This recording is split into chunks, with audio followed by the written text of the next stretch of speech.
Good afternoon, everyone. Namaste. I'm Vaishali Pradhan, Head of English and Education at British Council, Nepal. I'm here with our Country Director, Shahida McDougall, Director General of CHRD, Dr. Tulsi Thapalia, Ian Atfield, Senior Education Advisor, South Asia Foreign Commonwealth and Development Office, Amy E. Lightfoot, Regional Manager for Connecting Classrooms, and Chris Tweedle, Education Learning Consultant. A warm welcome to all of you, and also a warm welcome to all our wonderful audience watching us live on Facebook. This is the second day of our week-long virtual education symposium on school leadership. We are gathered here today for the launch of our new publication, Developing Effective Learning in Nepal, Insights into School Leadership, Teaching Methods, and Curriculum.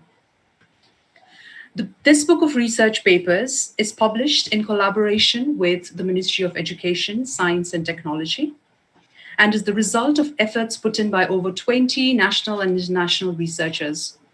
Research and evaluation is an important part of our activities at British Council, and we have commissioned numerous reports in the past. I'd now like to invite Amy Lightfoot to share with us the reasons why research plays a vital role in the way we work at British Council. If you have any questions on her presentation, please feel free to drop them on the comments section. We will take note of it during our Q&A session at the end. Over to you, Amy.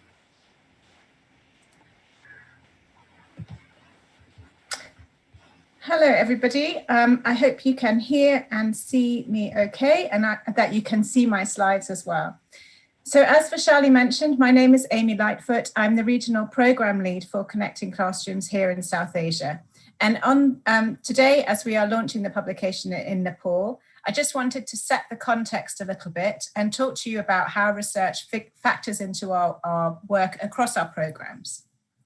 So within the British Council in Nepal and around the region and around the world, we do a variety of different types of work. We work in arts, in education, in English, in exams, and in inclusive communities. And here you can see some examples of some of the work that's taking place in Nepal.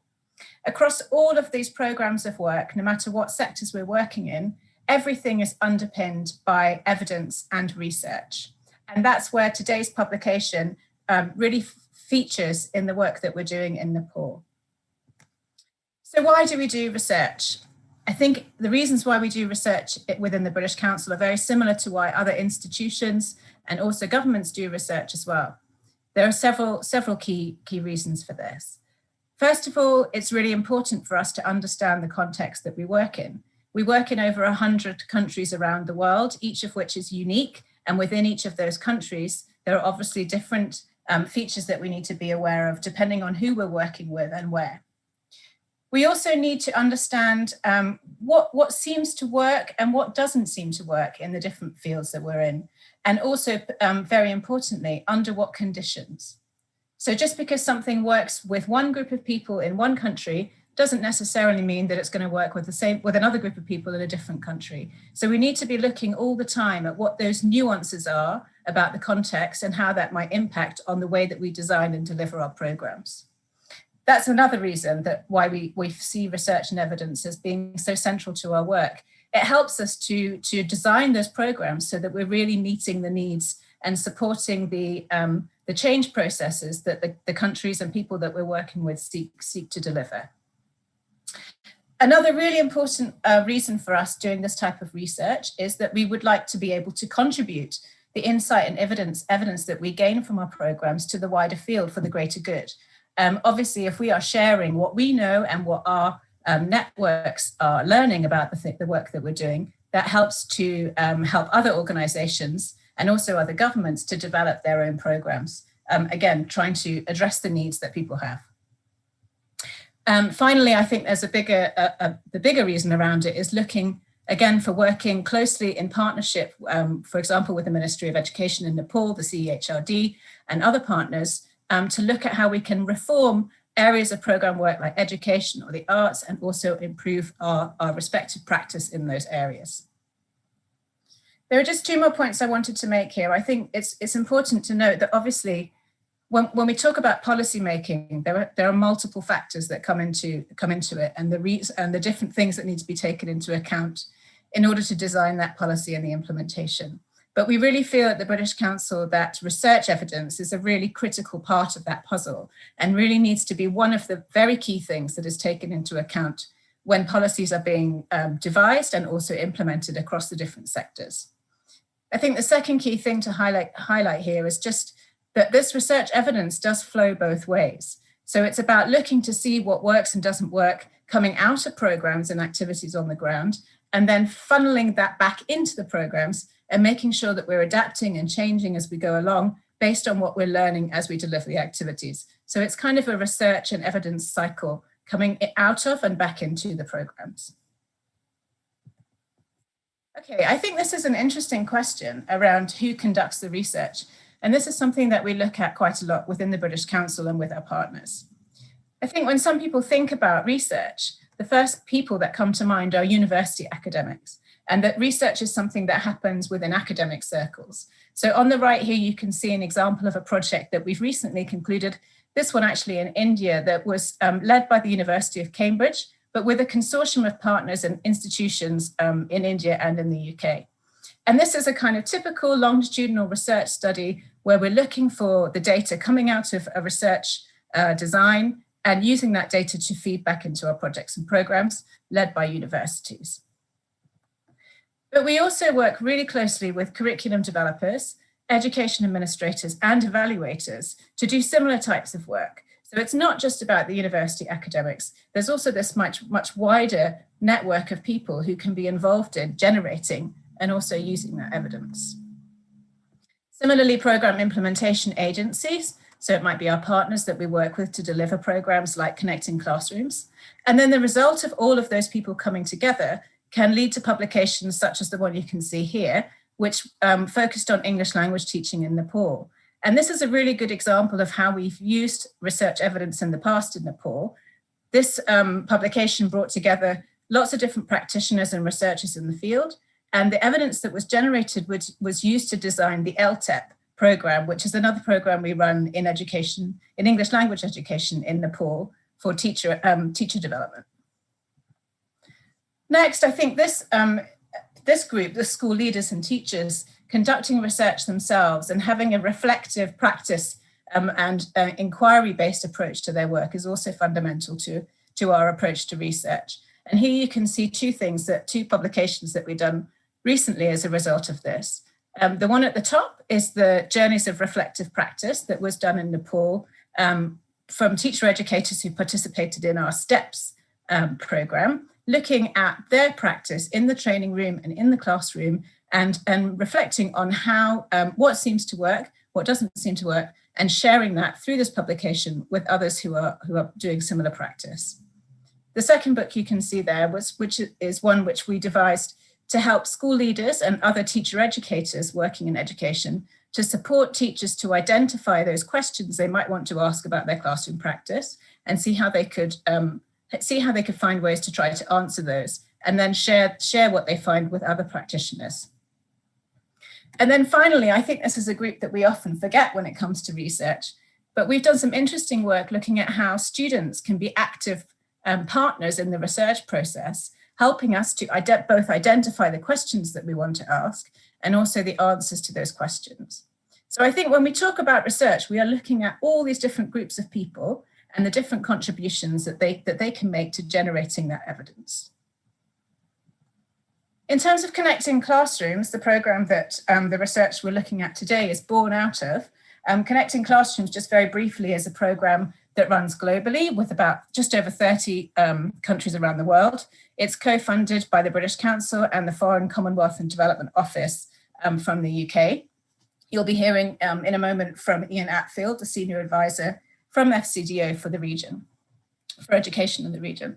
And this project and program, this program looks at the development of professional skills for teachers and school leaders, as well as developing international collaboration between the countries around the world and the UK. As part of that, we have school partnerships. And research and looking at how we can support policymakers with decision-making in these areas is really central to the program. So far, since this This phase of the program started in 2017. We've had these 3 publications you can see here, 2 of which around core skills, another one around inclusive education. And then you can see on the right there, the ones that are coming up, the one that we are celebrating today about Nepal, education in Nepal. And then later next year, we're looking forward to a publication which will bring together research around school leadership. So having set the context there for the type of research that we do, I'm going to pass back over to Vaishali, who's going to help us to unveil the latest publication of research from Nepal. Thank you, Amy. This is our 3rd publication that we've released in Nepal, and we look forward to working with the government and universities to commission many more in the future to support the development of education policies and practices in Nepal. It's time now for the formal launch of the book. I'd like to invite our country director, Shahida McDougall, and the head of CHRD, Dr. Thapalia, to kindly come up on screen and unveil the publication.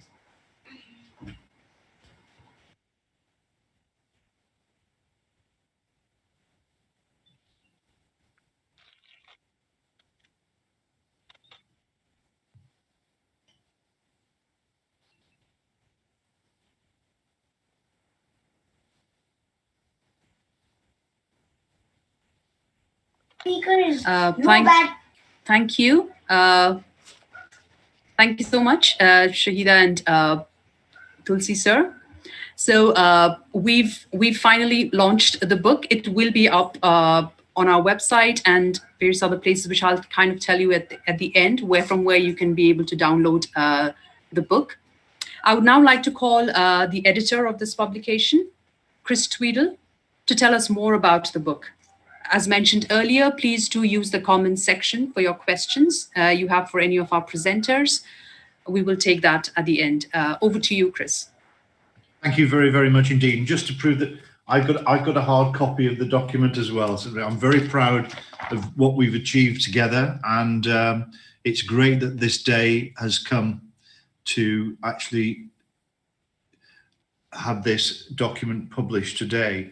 I was struck in particular by some of what Amy was saying there about the power of research. And one of the quotes from the book is from a Welsh researcher called Professor Dylan William. And he says, what works is not really the right question, because everything works somewhere and nothing works everywhere. So what's interesting and what's important in education is under what conditions does this work? And I think that's a very important quote for this research, because what it does is it draws attention to the fact that you can't just take something from one country and place it in another. What works, something works everywhere, but what's right for a country needs to be thought through very carefully. And I'm very proud of the fact that I've been involved for a couple of years now in working and finding out more about what works in Nepal. And so I'm just trying to move the slide on, and it is struggling. I've got it. Okay, so the actual document that we're publishing today has been a year in the making. We started with a call to researchers, both in Nepal, but also beyond Nepal, to contribute to the publication. We worked with our colleagues at the British Council in Nepal to identify which researchers we believed gave the strongest proposals. And then we worked with those people over the last 12 months to actually develop a publication that is being published today. So its great strength, in my view, is that it forms a combination of rich material, both from professional researchers in universities, both in the UK, Nepal, and also in Malaysia. From around the world, we've had people working from Pakistan, from Malaysia, from the UK. It really is something that has galvanized opinion across the world. But also, in addition to that, we've got the case studies from practicing teachers and leaders in schools in Nepal. And I think that that actually really adds value to the publication. So we've got two key sections. We've got 5 main chapters covering core skills in the curriculum, employability skills, international perspectives on learning, the changing role of school leaders, and the attributes that school leaders need to be successful. And then there then follows 9 fascinating case studies from classrooms in Nepal and Asia. The first main piece is from the University College London, UCL Institute of Education, and 2 researchers, Professor Douglas Bourne and Alina Olive Laurent, working on core skill integration in Nepalese secondary school curriculum. And they look carefully at the government's plan, the school sector development plan, which is about halfway through its life cycle. And they have done research in schools in Nepal to look at how the government's wish to have a more learner-centered interactive pedagogy has moved away from memorization and text regurgitation. And what the researchers draw attention to is that there, to an extent, is a disjoint between the government's aims as set out in the plan, but in the reality in some classrooms across the country. But it isn't just a critique. They offer solutions, and they offer compelling solutions that all initiatives should draw on both local, national, international, and global context and culture in order that the reforms that the government wishes to embed across the country are embedded in a sustainable way. And they warn of the danger of people thinking that the West is best, rather than embracing a mixture of what works well around the world, as well as homegrown and local work. The next main piece is schools and employability skills and international perspectives. Kumraj Patak argues that local languages in combination with English are sometimes important, particularly in the more rural areas of Nepal. Kumraj lives in the UK, but was born in Nepal. He has undertaken a master's in Birkbeck College in London and a PhD as well in England.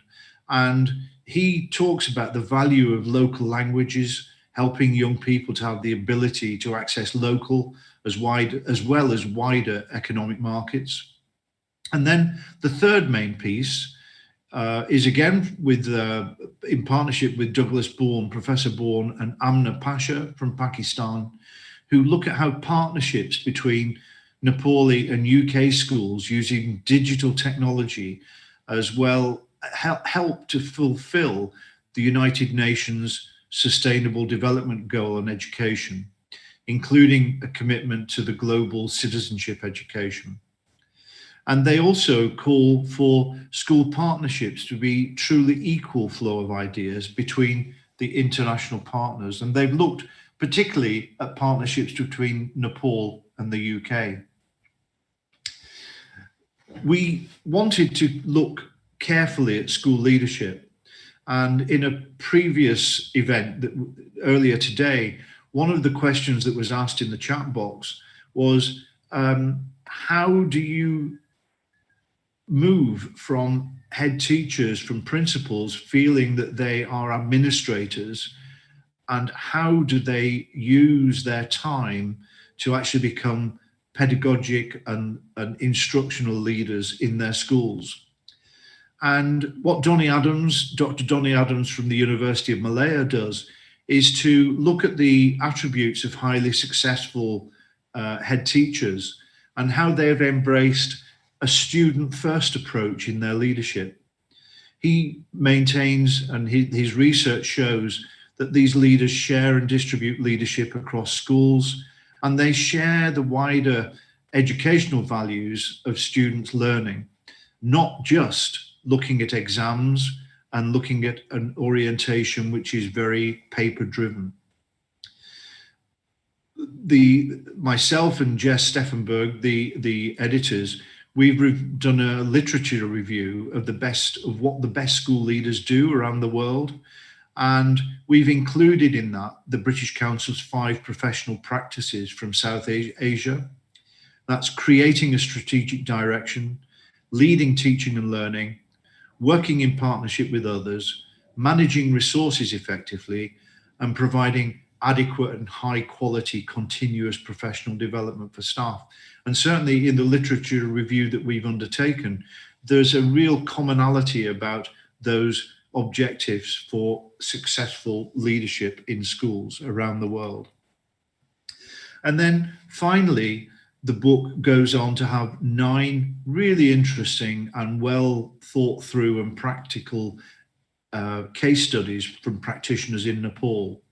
And the 9 case studies are leading on effective quality assurance in schools, how schools and community relations can develop life skills for students, the importance of teaching critical skills and problem solving in the classroom, and looking at the difference between what we would call soft skills and hard skills in terms of skill-based education. And then another one of the more harder skills, which is embedding digital literacy in the classroom. And the importance, if anything, that the pandemic has shown us is the importance of digital literacy and in digital infrastructure to enable digital literacy to be embraced in our classrooms. There's a really interesting piece on how students' clubs and student leadership can be developed through clubs in schools in Nepal. Then we look at the role of school leaders in supporting professional development of teachers, the benefits of international school partnerships, the effective assessment of project-based learning, and how global citizenship and global learning are actually being developed in some schools in Nepal. And so I would argue that I'm going to try and stop the sharing, so I need to press that button. There we go. So I would argue that what we've got is a really helpful piece of research, a publication that can be used by education professionals in Nepal, both to dip in and out, to look at particular case studies, to see how things are working in different parts of the country. And I'm very proud to have been associated with this, what I think is a very helpful document today. Thank you very much indeed. Thank you, Chris. And also thank you to we've got over 140 people listening to us at the moment on our Facebook Live. Thank you so much for joining us there. Indeed, the insights and recommendations given in this book reflect a committed endeavor by both practitioners and researchers to drive for better outcomes for Nepali students. I'd now like to invite Ian Atfield to share his thoughts on the need for such types of research, particularly in contexts like Nepal. Over to you, Ian. Great. Thank you very much, Vaishali and Chris. So to start with, I would say that what is FCDO? It's the new combination of the British embassies and Foreign Office with DFID, which have been merged this month, just in case anybody was wondering. And we are a really proud supporter of the Connecting Classrooms programme, as our ambassador to Nepal, Nicola Pollitt, I think, spoke yesterday. I completely agree with Chris that I think that this volume of work is a really great combination of best global practice combined with local researchers and locally generated complementary and nuanced evidence and studies.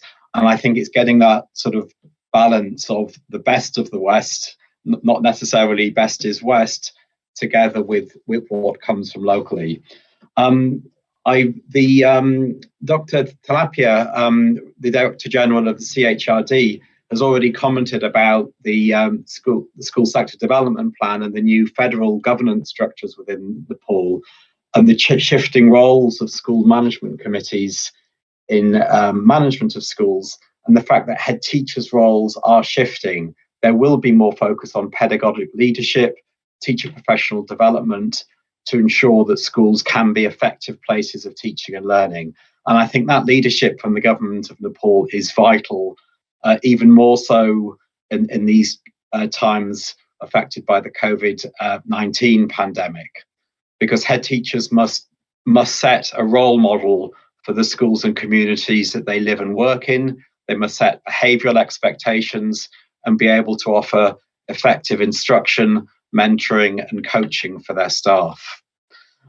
Looking back prior to the COVID pandemic, I wanted just to give an example of some really influential research, because often research that shows what isn't working effectively can be just as influential as what might be a brilliant new idea. There was research commissioned through the SSDP a couple of years ago into in-service teacher training for secondary maths and science teachers, I think done by a team by respected academic Dr. Glue from the University of Minnesota. And it showed that this teacher training courses had almost no impact on the students' learning in secondary maths and science. And it told us what was missing, the fact that it didn't, in the process, students were already coming with major gaps. They hadn't already grasped, in this case, the primary or grade 8 curriculum and learning levels. So there was no support to teachers on how to teach to the correct level and to pace correctly. There were issues about the approaches used, about whether there should be more professional development, community practice of teachers. And also temporary and Rahat teachers were excluded from some of these professional development opportunities, but of course they're vital to delivering teaching and learning in Nepal. All of these point to the topics of this research, that we need better leadership, better teaching methods and curriculum alignment for effective student learning in Nepal. Already within some of the articles, I've not had the time to read all of them. It's a really great set of volumes to dip into. But for example, one I noticed about the generation of new content, for example, videos from one of the Connecting Classroom Global Learning programs on science, about comparing videos on how to use acids, what is meant by the rotation of the Earth, and how this can develop self-reflection and critical thinking skills. One's unexpected spin-off from the COVID-19 pandemic is that the CHRD now have a huge collection of digital materials that can be utilised in forward teaching and learning by all schools. And that's been some great work supported by the OLE, Open Learning Education Nepal NGO. COVID has put everything into harsh focus. Half an academic year has been lost. There's a huge uncertainty on what the new normal will look like. School leaders must lead from the front, assess risk, and work with the new local governance and federal authorities. They must really help all students to catch up and leave no child behind. That includes children from Dalit and Janjati backgrounds, children with disabilities, poor and obviously female students. As Donny Adams quotes in one of the articles, there must be a holistic student-first motto and distributed leadership. A couple of other points I would just make in closing. It's noted that there are very few articles from the sponsored Nepal case studies written by female researchers. And this is something which the UK feel really strongly about, that any country is missing its best if it excludes female talent. And so it would be great to see more academics, policymakers and head teachers that are female and contributing their insights in how to improve education in Nepal. I've worked with a great female Minister of Education in Tanzania. The British Embassy team are led by strong and capable women, and they bring some vital gender insights into the ways to improve education and provide a role model for girls, which is something which is really important to the UK government. I'd like to finish by flagging the work that Chris mentioned by Kumraj Patak around core skills for lifelong learning. He also goes into a theme that wasn't mentioned about going beyond rote learning and supporting students and young people to avoid the fear of failure, to become independent thinkers and take the initiative and be able to work autonomously and independently, both in education and in work. There should be a lot more done to reduce punishment in schools and to really remove all forms of physical, verbal and sexual violence and abuse in schools. This is a strategy that both UK and Nepal endorsed through the Safe to Learn initiative. And this is another vital element of good school leadership and ethos that should be followed. Thank you very much for listening. Great to hear further comment and debate about this volumes, and I'm happy to answer any questions. Thank you, Vaishali. Thank you so much, Ian. A very important point you've raised there about the lack of female researchers, or maybe the lack of efforts we make to reach out to them. So hopefully we will be able to reach out to more of our female researchers across the country in the future with our other publications. We've been receiving some really interesting questions for our presentations from our audience watching us live on Facebook. Thank you so much for that. Please do keep the questions coming. We will be taking all the questions at the end during the question and answer session. Some education theories, like it was mentioned before as well, it might be universal. However, in today's times of rapid change, one size hardly fits all. Especially in countries like Nepal, where one context is totally different from another context, a research and evidence-based approach is needed to find out what works best for our students.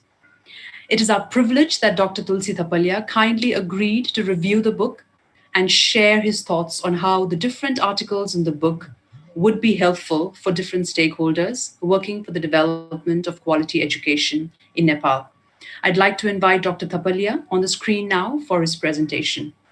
Over to you, sir. Thank you, Vaishali ji.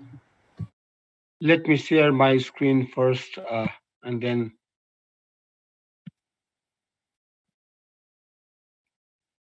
Okay.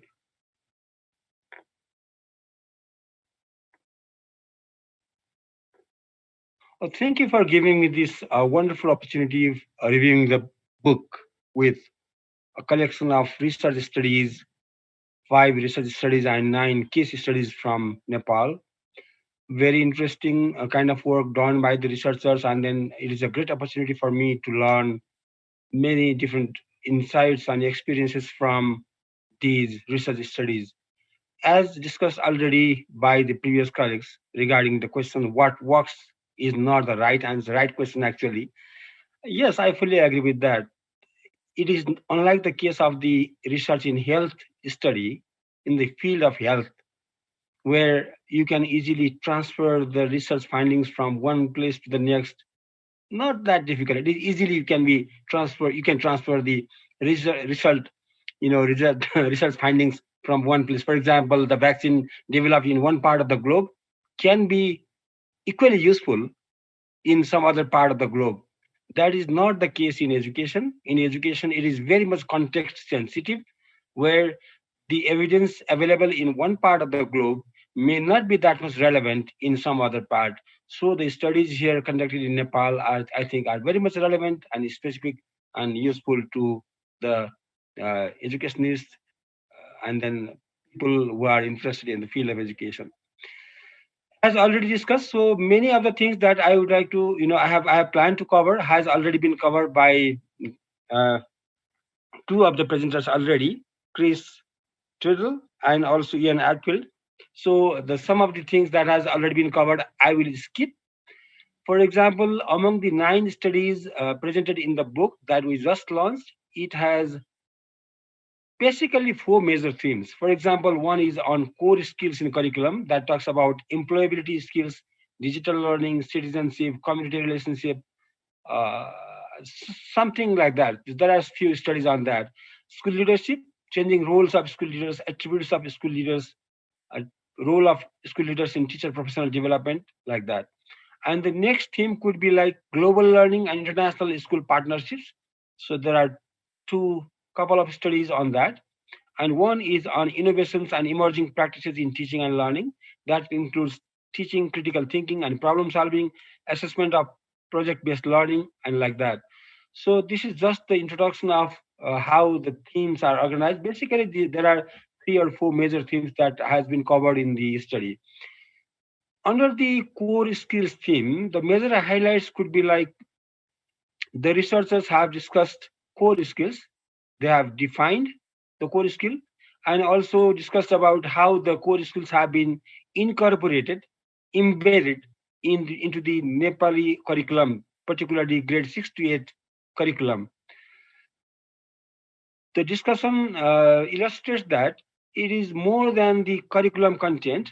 The core skills are embedded in terms of pedagogical practice. For example, it is like more on the pedagogy, on the teaching and the process side, rather than a separate set of contents in the curriculum. So there are a number of challenges presented in the research as well. For example, the examination dominated instructional practice. We try to prepare the students for the exam. That has made some difficulty, created some difficulty in embedding the um, core skills into the curriculum. People are more, basically the children are more, inclined to learn the contents rather than focusing more on the process.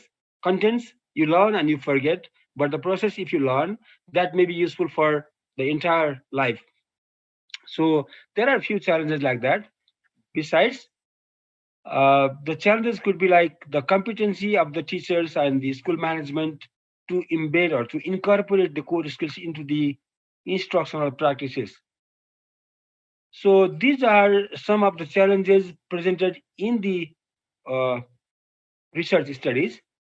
In some other, for example, in the employability part, the researchers have discussed about there may be skills the employers look for, maybe different set of skills than what is prepared by the education institution. So some sort of mismatch between the skills provided by the institution and the skills sought by the uh, job market. That is the mismatch question. And it has also raised some important questions and implications for the curriculum planning and curriculum and instruction and assessment as well. Few questions are raised regarding the core skills for employability in the research. In the school leadership, changing the role of school leaders, I think it has already been discussed the 5 dimensions, 5 aspects of the leadership, from creating a strategic direction, leading teaching and learning, developing and working with others, managing resources effectively to produce results. So all these 5 important dimensions, as highlighted by the British Council research, has been highlighted by again this, the book, the research. Under the notion of school leadership, there we can see some sort of shift from operational manager, instructional, to the instructional or transformational leader. In the past, the more focus was on the managing resources, managing general administration kind of thing, to the instructional core part of the business. Schools are more focused on the curriculum, planning of instruction, supervision, teacher development, assessment. So these are some of the things that has been getting more attention in the days in the days. So that has been discussed in the study as well. Let me move to the next one. School leadership attributes of successful school leaders. It has provided some attributes of successful school leaders. I am not going to discuss all these attributes that has been given in the book, but it has raised some important questions. For example, it is based on the study in some turnaround schools in the case of Malaysia, where the low performing schools were provided with head teachers who have some proven track records, who have done very well in the past. So they were assigned to some of the schools who are not performing very well. So the low performing schools were provided to lead by the successful, proven track record principles. And it has provided some examples how it works. Again, it is not that easy to copy the findings or the evidences that has been generated in one situation, Malaysia to Nepal. The question is, grooming the head teachers, the leaders from the same school, or bringing some person from some other schools who have already been demonstrated their competence. So there are both plus and minus in both the cases, but the case of Malaysia is like they have tried to provide the successful leaders to some of the underperforming schools to turn them around, to improve them drastically in a given short period of time. So it has given some interesting findings, and the readers will be very much interested to learn how the successful leaders attempt to turn around the low-performing schools. There are two more studies on the school leadership. One is on the quality assurance and the role of the school leaders. For example, it is based on the school audit practices in Nepal, conducted by the Education Review Office in Nepal through some of the consultants, some of the experts, visiting the schools and then assessing the performance of schools. So the questions raised by the authors is on basically the use of audit findings to improve the schools. There are findings, very much useful findings, generated a lot of evidence regarding how schools can be very much effective, successful, and the use of such findings can be improved. That is what the authors have discussed in the quality assurance study. There is one study by Gopal Basyal on supporting the role of the school leaders on supporting for teacher professional development, and it says like the head teacher's role is not that visible in terms of supporting teachers in the teacher professional development. The head teachers might select or ask the head teachers to join the training courses. That's all. Besides that, providing the in-house or in-school kind of training sessions from the head teachers is not that evident in many of the cases. And the one particular reason for that could be the competence of the head teachers themselves in providing support to the teachers in professional development. So the next section is on the global learning and school partnership. Under the heading Global Learning and School Partnership, there are few studies conducted. One is on international perspectives on global learning. It talks about 4 elements to be included: global outlook, intercultural understanding, ability to engage in open dialogue, and learning global issues. But then it has already cautioned on the unequal relationship and possible consequences. It has based on the experience of some kind of partnership between some of the private schools in Nepal and some schools in UK, where the relationship is not that equal to learn from each other, and in that case, there may be a risk that schools in Nepal could be trying to be very much copying some of the practices in some other context that may not be that much relevant. So there are some issues like that. Otherwise, international perspectives, bringing in the global learning into the school system is very much useful and could be very much, helpful in improving the practices in Nepal as well. International school partnership, again, the study talks about some of the themes emerged from the in-depth interview, and it says that in some of the schools, the focus is more on learning English language, English medium instruction, and also the private schools have used these studies for marketing to the public, like projecting their image that they have got some sort of connection with some schools in UK, and then they have been doing very kind of improved performance level. So they may be using that connection for the marketing purposes as well. That's what the researchers have highlighted in the study.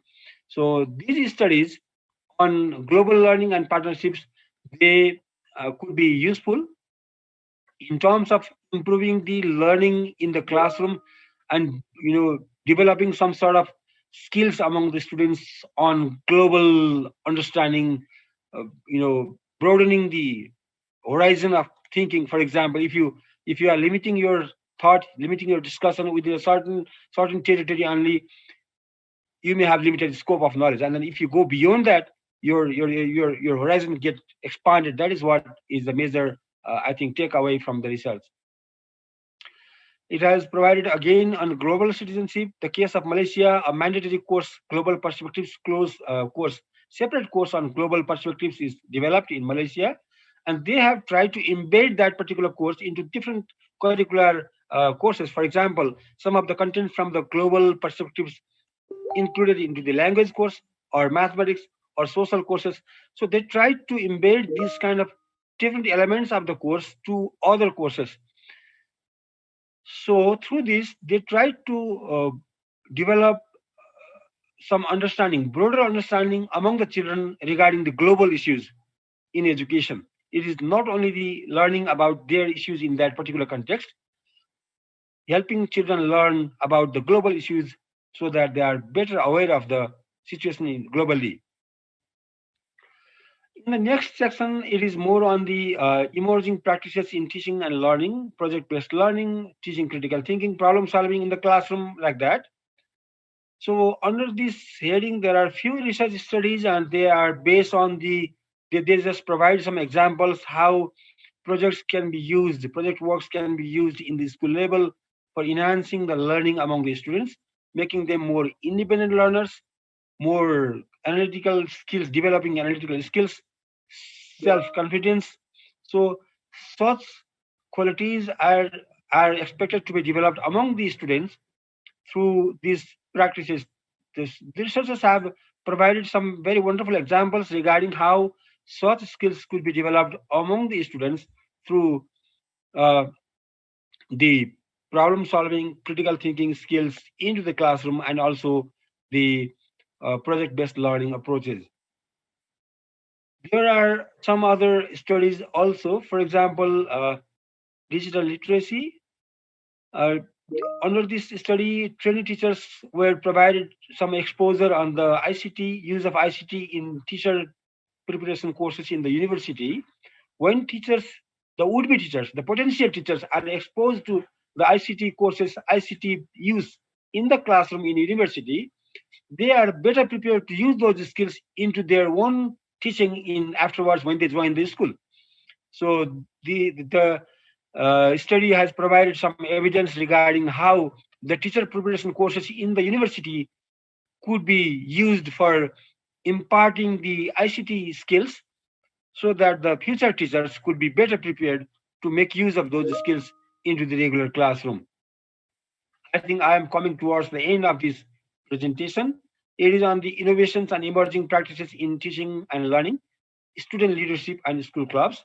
So there are the school clubs are useful in enhancing the student leadership, mainly in three areas: help in increasing the confidence of the students, among the students, improved communication skills among them, and self-transformation. So they have provided some examples how the school clubs could help students become more self-reliant and confident in making their own decisions, like that. So these are some of the important takeaways from the volume of research. As I discussed in the beginning, as I said in the beginning, that it is a collection of number of case studies, very much context-specific cases from Nepal as well. So the readers could find the books very much interesting and useful in different aspects like core skills, curriculum area, leadership, and some pedagogical part like teaching critical thinking, problem solving, and problem-based, project-based learning, like that.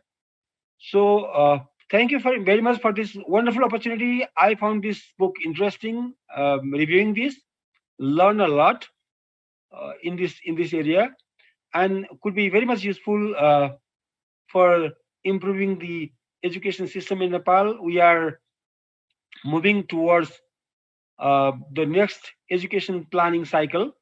We are planning to have education sector plan from the next year, possibly. So such kind of evidences could be very much useful for the planning cycle at the macro level, national level, and they could be very much useful in the micro level to be used by the teachers and head teachers at the school level. Thank you again for this wonderful opportunity. Thank you. Thank you so much, Tulsi sir. We now have the last 10 to 12 minutes for question and answers. I've taken down a couple of questions. I will be asking each presenter a question, and if you all could come up on the screen with your videos on to answer the question. My first question is to Amy. We've got a question from Narayan Basnith. Is there any free and certified programs for school leaders conducted by British Council? Any other courses that would be available? Amy. Hello, thanks for your question. So yes, we do have a number of programs available for school leaders, or a number of courses available for school leaders through the Connecting Classrooms program. So what I would suggest is that you contact the British Council Nepal office. Vaishali, I'm not sure if we can put a contact email address or perhaps the website address, which has contact details on it, in the Facebook feed so that he can see that. But I think that's probably the best thing for you to have a look at. We've got a range of courses on things like instructional leadership, leading core skills, supporting teachers to develop those skills as well. There's a whole range of stuff. So yeah, that would be the best port of call, I think. Thanks, Amy. My next question is for Tulsi sir. We've got a question from Krishna Bhattarai. Most of the head teachers do not share important information about opportunities and professional development courses to their teachers. How can we make our school leaders more accountable and transparent? Tulsi sir? I think there are two issues in this question. One is regarding how they could be more open to sharing such kind of opportunities among the fellow teachers. This is I think, the most important question. One of the psychology could be like some sort of feeling of insecurity, so that they are not confident enough to share with their colleagues the opportunities. That may be one case. Number two could be like not very much sure about the role of their teachers in improving the staff, improving their fellow teachers. It is because only when the fellow teachers are doing very excellent job, the schools could be effective, and then the head teachers could be effective. So it is associated with the effectiveness of the head teachers themselves. So in both ways, the need is basically to invest on the leadership program for the head teachers, so that they could be more open to developing their fellow teachers. I think it is more on the development of the leadership side. Thank you, Tulsi sir. My next question, I would like to put it for Ian, please. We have Archana, who says, has the British Council, DFID, or any other UK organizations done research around the relationship between gender and school leadership? Great, thanks for that question. And I would say it's a very pertinent question. There's certainly been a lot more general research done about the advantages of placing female teachers into schools, in particularly where there are very few or none at all. And this is partly as hinted at earlier, that you get improvements in providing a role model for girls, and also sort of changing some of the norms around behaviour, in particular related to gender-based violence, or eve teasing as it's sometimes called. So just having one female teacher in a school can often be quite influential. And certainly in Nepal, if we look at the ratio of male to female teachers, there's generally a majority of female teachers in pre-primary or kindergarten and early primary. But as we move up to secondary school into positions of head teachers, deputy head teachers, and local government education leaders, we see a strong majority of men in those positions. I've not seen a great deal of specific research onto school leadership. I think there's a sort of general assumption that having even ratios in all aspects of leadership, be it political, education, health, business, is generally a good idea. So it's certainly an interesting question about whether that should be looked at in more detail. One piece of research I am aware of that's been going on is around the fact that I think nearly all of the Palika local government mayors are male, and the deputies are almost exclusively female. I think the law states that there has to be one of each gender in each position, but not that the male has to be the mayor, the female has to be the deputy. And so there's some political science researchers who are looking into that, which is ongoing at the moment. But certainly I agree it's a good question. it may be quite hard to tease out the details, given there is that quite skewed bias at the moment in Nepal. Thank you. Thank you, Ian. My next question is to Chris. We've got Hari Dahal saying, it is felt that in Nepal, the head teachers are found interested in developing physical infrastructure rather than academic quality. How is it in the UK? And how can we motivate school leaders to develop quality education and do best for their learners? That's a really, really interesting question. And it's one that's been exercising me a lot, actually. And certainly when I contributed to the publication and we looked at the research on school leadership, one of the points that came out loud and clear is that there is much, much more research on school leaders and school leadership in the West and not as much in Asia. And one of the things I point out in my paper is that we should be encouraging more research to be done in Asia on what school leaders do and how they do it. And I think that one of the things that comes over loud and clear is that head teachers feel burdened by administration, and they feel that there is not the time to actually do the instructional leadership. And that's not just true in parts of Asia, but I think it's true in many countries around the world.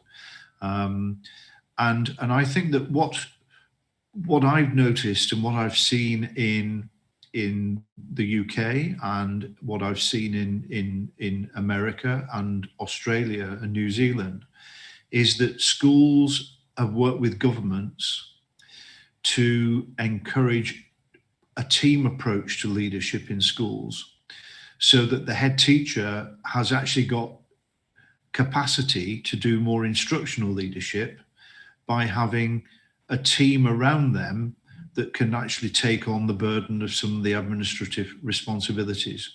And so I would argue that it has to be a joint approach between school leaders and governments to enable the school leaders to have the time to do the instructional part of their role, as well as because if the administrative burden is there and there is nobody to delegate to and there is nobody to share that role, then it's very difficult for the head teachers to become instructional leaders. So I think it needs to be a dialogue between government and school leaders, and training for school leaders to understand how they can undertake their role by being instructional leaders. Sometimes it's what we find in the UK is that head teachers default to things that they like doing and that they find easier. And quite frankly, sometimes it's easier to fill in a form and do an administrative task than it is to have a difficult conversation with the teacher who isn't actually doing their job properly in teaching. And so perhaps some of it is about training as well. Thank you, Chris. We've got time only for 2 more questions now. So the second last question is, it's got 2 parts in it. So I think if Amy and Tulsi sir could kind of take this question. Maybe Amy, you can start off and then Tulsi sir can come in. The question says, education today has become virtually global. In fact, virtual classes here in Nepal seem to have been centered around teachers, and they're struggling with their technical skills. But what about head teachers and authorities in position? What can British Council or the government do to develop their skills so that they can lead better in today's situation? Thank you, Vaishali. Yes, that's a really interesting question, and very interesting just to reflect a moment on the work that we've been doing during the crisis period, with a focus on remote teaching and learning. And it's true that a lot of it has been focused on the teachers and making sure that they have the skills that they need to reach out to students through the new channels that they have to use. And one conversation that we have been having is around what we can do more for school leaders. Something I know that the team in Nepal particularly has been exploring is supporting school leaders to help their staff with their well-being and managing through crisis.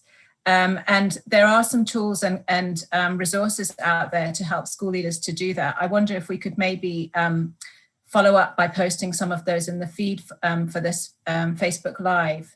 But yes, it absolutely is a challenge. And I think it is important to note that the needs for school leaders will overlap, but we'll have some things that are unique compared to teachers in terms of how they then work with their team to make sure, A, that everybody is okay and coping, but also to make sure that they are supporting the teachers with the resources that they need as well.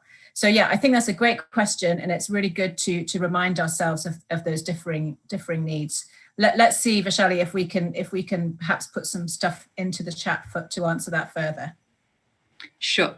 Tulsi sir, would you want to add anything more on what the government is planning to do in terms of supporting head teachers? I think the question is very much interesting regarding how the head teachers or the school leaders or the education managers can support teachers in conducting and managing remote learning. I think very, very relevant and pertinent questions in this context. But that may require, I think, whatever we have done is not that enough in preparing the head teachers or the school managers or other education managers in supporting the teachers, and also making the resources using the resources strategically for supporting teachers in the this kind of crisis situation where there is a need for the use of technology, preparing teachers for remote learning. This demands separate set of skills and competencies among the education managers as well. So as we discuss often regarding the skills among the teachers in managing remote learning, equally important is the skills among the education professionals, including the managers and school leaders, how they can best manage in such kind of crisis situation. I think we need to do a lot. Very good question. Thank you. Thank you, sir. And we've now come to the final question. I think a very relevant question, a nice way of ending it. So the question, Tulsi sir, the question is for you. It's by Ganesh Shrestha. Now that you've read the book and reviewed it, how is CHRD planning to implement the findings and recommendations if they are suitable in Nepal? Ganeshji, when there are evidences available, there are many different ways of utilizing the evidences in, for example, planning at the macro level, national level in education planning. That can be useful in planning during the curriculum planning, for example, for teacher professional development. When we try to revise or review or develop a new set of curriculum for the teacher development, these kind of evidences that are available in the book could be useful, that we can make use of such things in the curriculum side, as well as these can be very much useful resources for using the resources in the head teacher development programs. We do have head teacher training courses every year, and these resources could be used in this context as well. So this is how I think we can make use of these evidences. Thank you. Thank you so much, Tulsi sir. We've now come to the end of our session. Thank you so much to all our presenters, and thank you to over 140 people we had listening to us on our Facebook Live session. You will have on the chat box received the link where you can download the publication, the book from our website. It should be there on the link. It's free. Please download it, read it. Let us know how you found it. Give us your feedback. We would be more than happy to know about it. And thank you once again for being with us. Thank you to all the presenters as well. Have a nice evening. Thank you.